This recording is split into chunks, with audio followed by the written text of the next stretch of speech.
I have a gate valve. If I don't shut off the gate valve, it floods.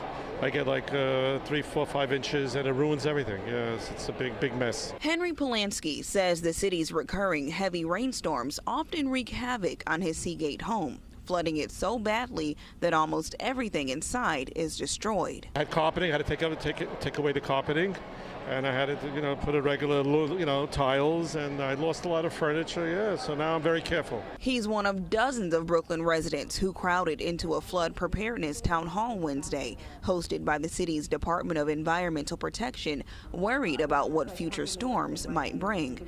The DEP says climate change is driving frequent flash flooding, and the city has seen some of the most intense rainstorms in the last 4 to 5 years historically. What we're worried about is the speed of rain.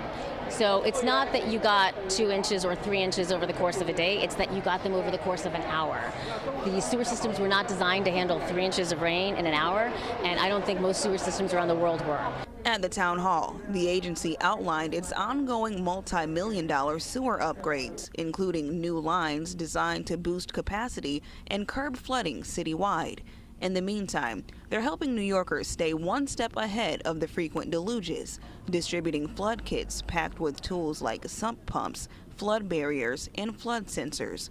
The free equipment comes as a relief for attendees who say they can now protect their homes without the added financial burden. All help is appreciated and welcomed to help the community as we're in a flood zone, so it does do a great service to have this equipment to be prepared in the time of a storm. As tonight is a storm, and who knows, may use it, may not. Hopefully the pumps and everything else and the information I learned up there, I'll be a little bit more prepared.